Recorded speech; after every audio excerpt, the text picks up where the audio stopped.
think from the age of about 11, I was interested in film. My grandma was a big influence. She always used to tell me about the pageantry, the red carpets and the process. And when you're younger, you can't quite conceive like how a film's made. Like you can't imagine there being people sat on chairs with cameras and making it. Because when you're younger, something like Star Wars or Indiana Jones is just that. It's like it's real.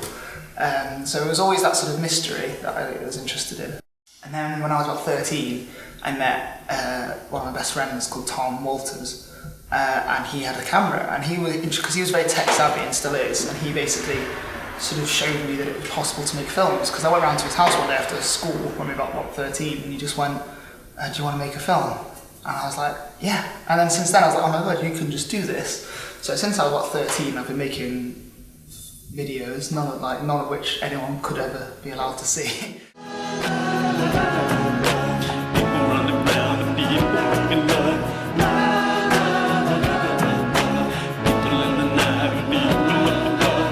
I moved to London for university, and after making films with my friends for so long, I was on my own in London because I come from Manchester. And so then I was like, well, how am I going to make films on my own? And then I realised, I can do documentary because that doesn't require actors or scripts or crew, it requires a camera and a subject. So then, from the first couple of months of moving to London, I just went out into Soho and East London, into like these clubs and bars, and started asking interesting artists if they wanted to have a documentary about them. At the time, like I thought I knew what I was doing, but I really didn't. And I met some amazing people, did some amazing things, and then started filming a musician and a comedian and all these different people. And then I met Noel one night, and he said, "Oh, why don't you come film for Luxury Comedy? We're doing it next week." So I filmed behind the scenes for that. So for the last 2 and a bit years, I've been doing fly on the wall documentary style filming. I started taking photographs. You know, Noel is such an interesting subject because, you know, he's got quite a striking face and he dresses quite eccentrically, and the environment he's always painting and got little sort of objet d'art around him, so you'll never get a boring photo out of him. So whether it was on my phone or on my camera or on someone else's camera, I'd always be trying to capture moments. And then as I started doing it more and more, putting it up on Twitter and Instagram and these kind of things, some of my friends actually said, "You know, these are really good, like, these look professional." As the tour started, I was asked by Noel's press agent, Anna, to be taking photographs of the show, decent quality photographs, so they could use it in press. So every night, of all the 40 shows, I was taking photographs from all angles, backstage, on stage at some points, from the very back, from the very front, just sat in a seat taking photos. I had free rein of the theatre, so I sort of got into interesting positions that normal photographers who'd be hired to do that couldn't do. So then things like some of the photographs I used in like The Guardian, The Telegraph, and The Daily Star, all these like proper papers were like using my photographs. And I was like, wow, and I was like, well now, with that, and luckily Noel's fan base are quite, you know, they're always wanting stuff, and I have such like an unlimited supply of an interesting subject. I thought, well, let's maybe I can put on an exhibition.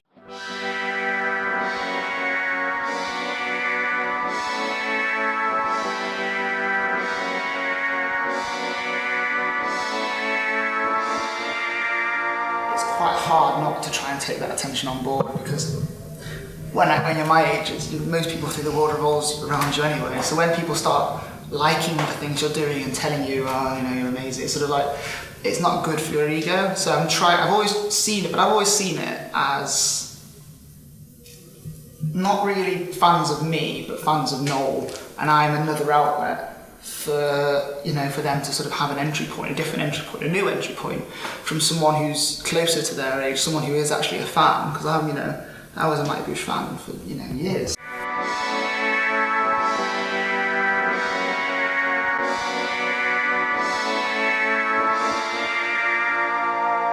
Every day was crazy because especially because I'm 21 and I've only just got my passport and I've never been abroad.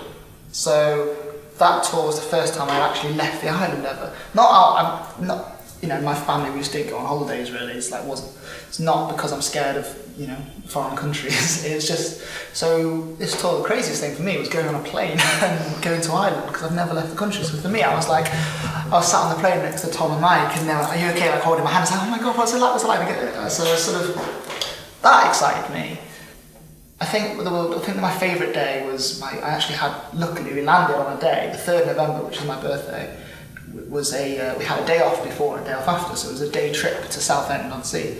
So we met up in the morning at a car park, got on the tour bus, and everyone, because it was a day trip, so we rode to Southend. I brought my girlfriend, Noel's girlfriend came, and Tom's, and like all the friends came for the day. And I came in, it's pouring rain, we all sang happy birthday, got me gifts and cake, drove down to Southend for a couple of hours, listened to some music, went and had lunch at Phil Jupiter's house with Johnny Greenglasses, who's the Clash's ex-manager.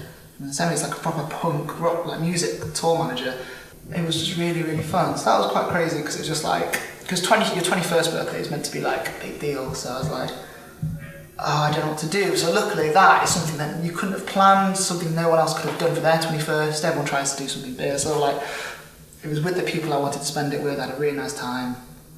Got very drunk. He loves fantasy.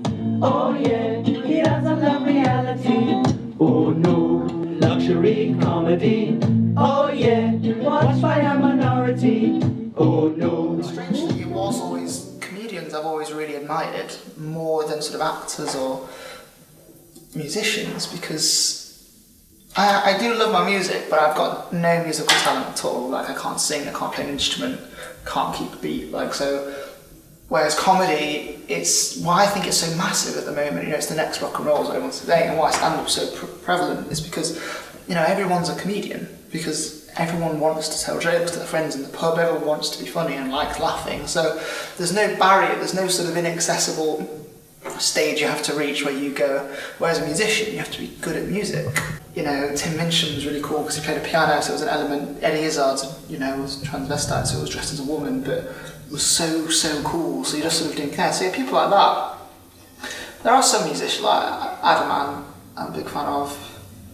I love the Rolling Stones, obviously, so that sort of rock vibe, New York Dolls, Sex Pistols, all that sort of quite British, really. I quite like that reserved sort of nature of British people, because I'm quite English. So I was always really shy, so I sort of don't like big brass sort of American idols that people have. I understand why they do, but never really did it for me. I like a lot of fashion as well. I live in Westwood, and Alexander McQueen, Malcolm McLaren. I've always been my mum was really cool at fashion, and so is my sister, so she always dressed me quite interesting when I was a baby. She used to experiment on it. So I've always been interested, because I guess it's visual, isn't it? Fashion. So you sort of like putting things together. But when I got older, my idols were people behind the scenes a bit more, so directors like Martin Scorsese and Quentin Tarantino. When you first enter into liking films, then you get more obscure, and you're like, you know, Alexander Jodorowsky and all these sort of bizarre filmmakers who just, and artists, like John Lennon and those kind of people. Basically freaks. My idols are all freaks.